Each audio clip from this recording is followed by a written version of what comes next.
Making English easy for everyone. Speak English with Jay and May.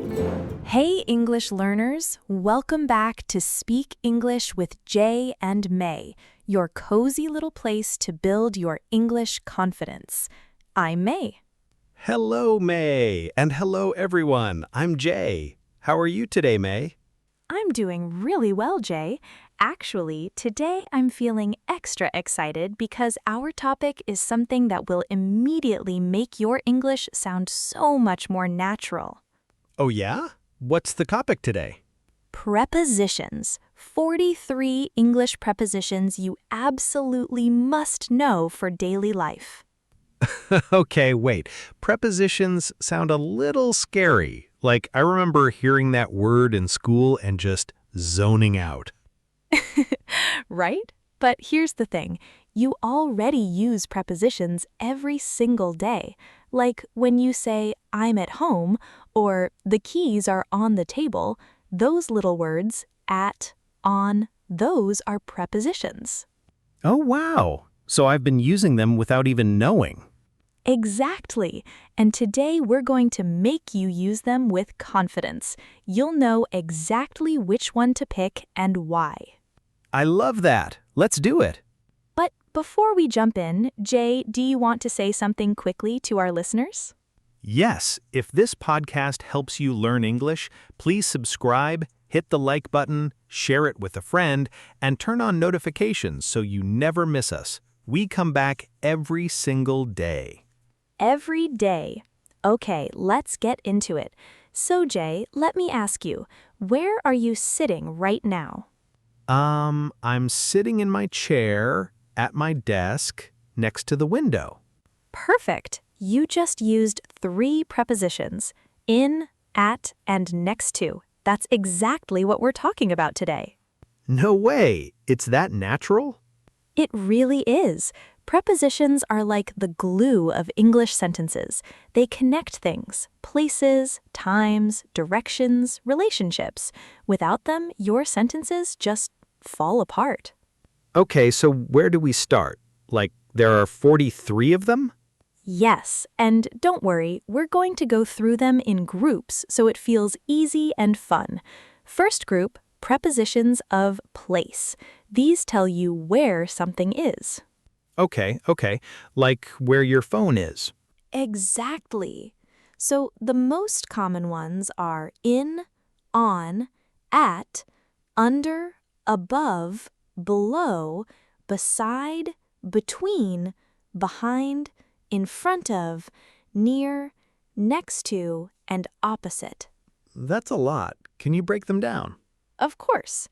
So think about a coffee shop. You walk in the coffee shop.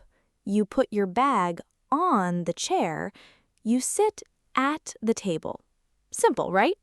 Oh, so in is for inside something, on is for a surface, and at is for a specific point or place.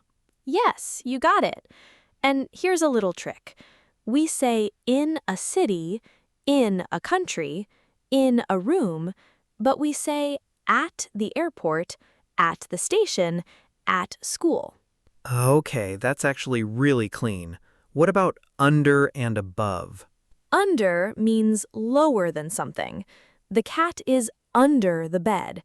Above means higher than something. The picture is above the sofa. And below, is that the same as under? Great question. They're similar, but below is more about level, like the temperature is below 0. Under is more physical, like she's hiding under the table. Like a child hiding under the table at a restaurant. Yes, exactly like that. Now, beside and next to, these are almost the same. She sat beside me, he stood next to the door. Both mean very close to something. So I can use both. Yes, and between, this is when something is in the middle of two things. The bank is between the pharmacy and the restaurant. Oh, like a sandwich. The filling is between the bread. I love that. Yes, exactly like a sandwich. And then behind means at the back. The garden is behind the house. In front of means at the front. There's a big tree in front of my apartment. And near. Near is just close to something. Right. The school is near the park. And opposite means directly facing something. The hotel is opposite the museum. Okay, wait, can I just make sure I'm getting this right? Let me try a sentence. I live in an apartment near the city center, opposite a big mall. Jay, that was perfect. 3 prepositions of place used correctly in one sentence. Yes. Okay, I'm feeling good now. Good, because now we're moving to the next group, prepositions of time, and this is where things get really interesting. Oh, time ones are confusing. Like, when do I say in and when do I say on? Okay, so this is the rule, and once you get this, you'll never forget it. We say at for specific times, on for days and dates, in for longer periods like months, years, seasons. So, like, at 7 o'clock, on Monday, in January. Exactly. At 3 p.m., on my birthday, in the summer, in 2024. Okay, that's actually really clean. What about before and after? Before means earlier than something. I always drink coffee before breakfast. After means later than something. Let's talk after the meeting. Simple. And during? During means within a period of time. I fell asleep during the movie. You know, Jay, I once fell asleep during a very important work presentation. No way. During the presentation? During is right. It was after lunch, the room was warm, and the speaker was talking in a very flat voice. I just closed my eyes for 1 second. And then? And then my colleague nudged me. I woke up and said, "Yes, I totally agree," without knowing what they were even talking about. That's so relatable. Okay, what's next in the time group? Oh, good one. Until and by. These are really useful. Until means up to a certain point in time. I waited until midnight. By means no later than. Please send the report by Friday. Oh, so until is like a continuous wait, and by is like a deadline. Yes, exactly. I'll be here until 5 p.m. means I stay until that time. I'll finish it by 5 p.m. means it'll be done before or at that time. That makes so much sense. What about since and for? Oh, good one. Both talk about duration, but differently. Since tells you when something started. I've lived here since 2019. For tells you how long something lasted. I've lived here for 5 years. You mean like since is a starting point and for is the length. Perfect. Think of a timeline. Since points to where you began. For measures the distance you've traveled on that timeline. Okay, that's a smart way to think about it. I like the timeline image. Right? Okay, wait, here's the interesting part. Now we get to prepositions of movement and direction. These are the action ones. Oh, like when you're going somewhere? Exactly. To, from, into, out of, onto, off, through, across, along, up, down, toward, away from. These show movement. Okay, I know to and from, obviously. I'm going to the gym, I just came from the office. Yes, perfect. Into means moving inside something. She walked into the room. Out of is the opposite, moving from inside to outside. He ran out of the building. So into and out of are like a pair. Exactly like a pair. And onto means moving to a surface. The cat jumped onto the table. Off means leaving a surface. The cat jumped off the table. Cats are very busy animals in grammar examples. They really are. What about through and across? Through means moving inside something from one end to the other. We drove through the tunnel.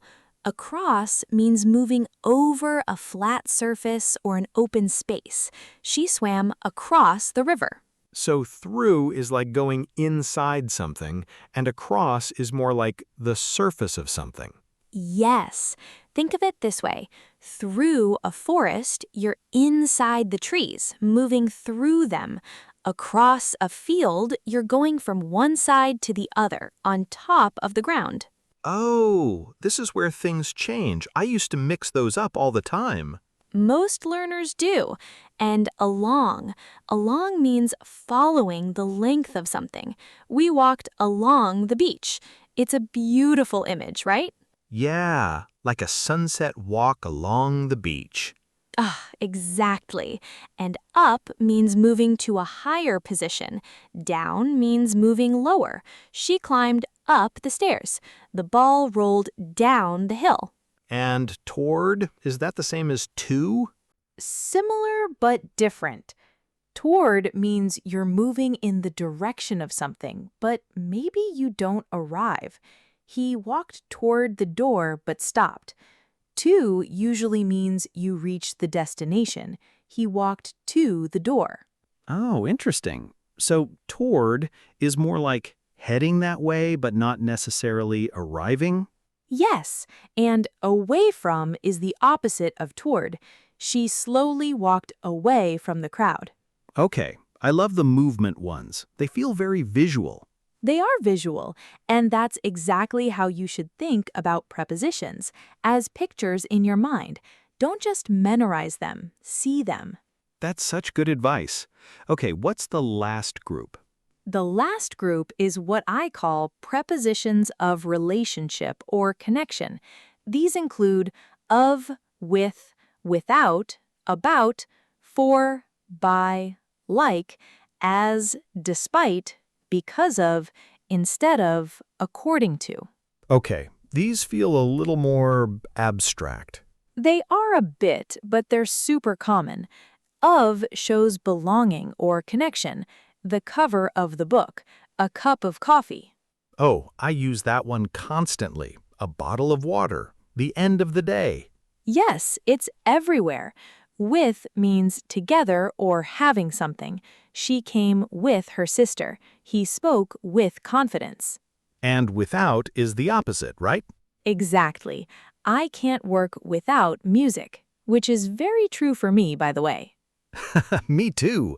What about about? About means on the subject of something. We talked about our plans. This podcast is about learning English. Simple.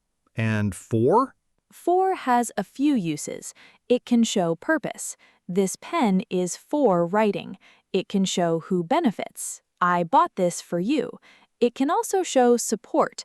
I voted for that idea. Oh, for is really flexible, isn't it? Very flexible. And by shows who did something. This song was written by a famous artist. It also shows method. We traveled by train.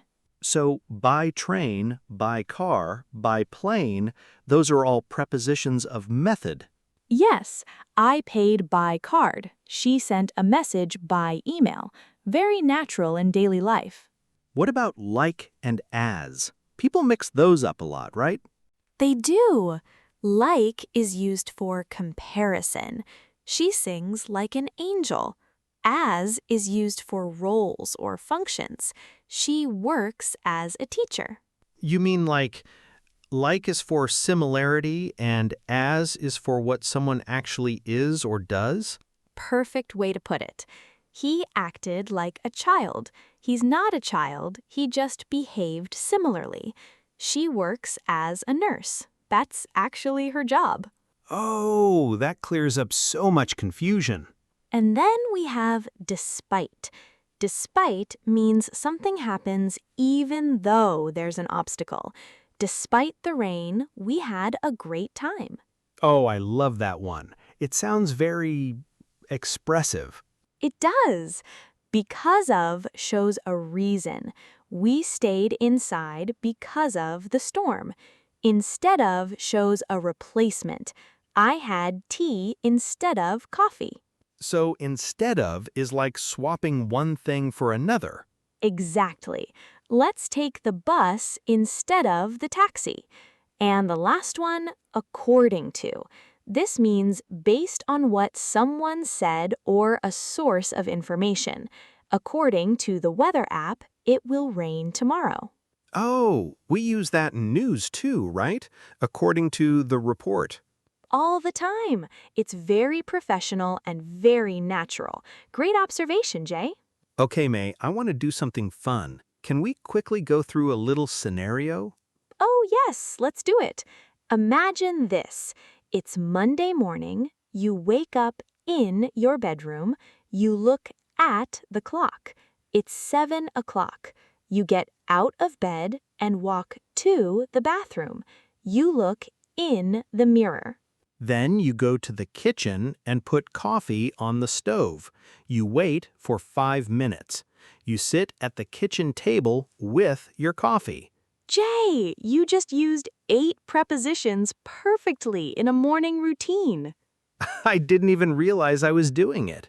That's the whole point. When you understand them, they flow naturally. You don't have to stop and think, you just speak. Okay, so let's quickly recap all 43 so listeners can remember them. Great idea. Group 1, prepositions of place.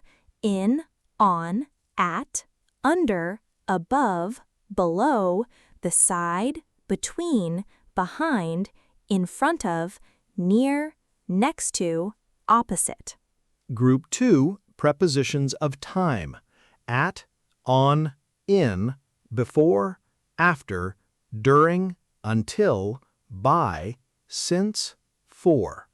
Group 3, prepositions of movement. To, from, into, out of, onto, off, through, across, along, up, down, toward, away from. And Group 4, prepositions of relationship. Of, with, without, about, for, by, like, as, despite, because of, instead of, according to. 43 prepositions, and you've heard every single one in real sentences today, not from a textbook. That's what I love about this show. Nothing feels like studying. That's always the goal. And here's something I want to leave you with, listeners. Don't try to memorize all 43 at once. Pick 5 today. Use them in sentences about your own life, your morning routine, your commute, your dinner. Right, like I had lunch at 1 o'clock at my desk with my coworker next to the window. That's or prepositions in one sentence. Look at Jay go. I'm learning too, you know. And that's the beautiful thing about this journey. Everyone is always learning. Even native speakers discover new nuances every day. So true. Okay, before we close, we hope you enjoy this session. Don't forget to follow us, leave a comment, and share this episode with someone who's learning English. It really helps us reach more learners around the world. Yes, and here's our question for you today. Write a sentence in the comments using at least 3 prepositions. Tell us something about your day. Where were you? What were you doing? Who were you with? We read every comment. We love hearing from you. We really do. All right, English learners, thank you so much for spending this time with us today. Keep practicing, keep showing up, and remember, every sentence you speak is a step forward. See you tomorrow for another episode. Take care, everyone. Bye for now.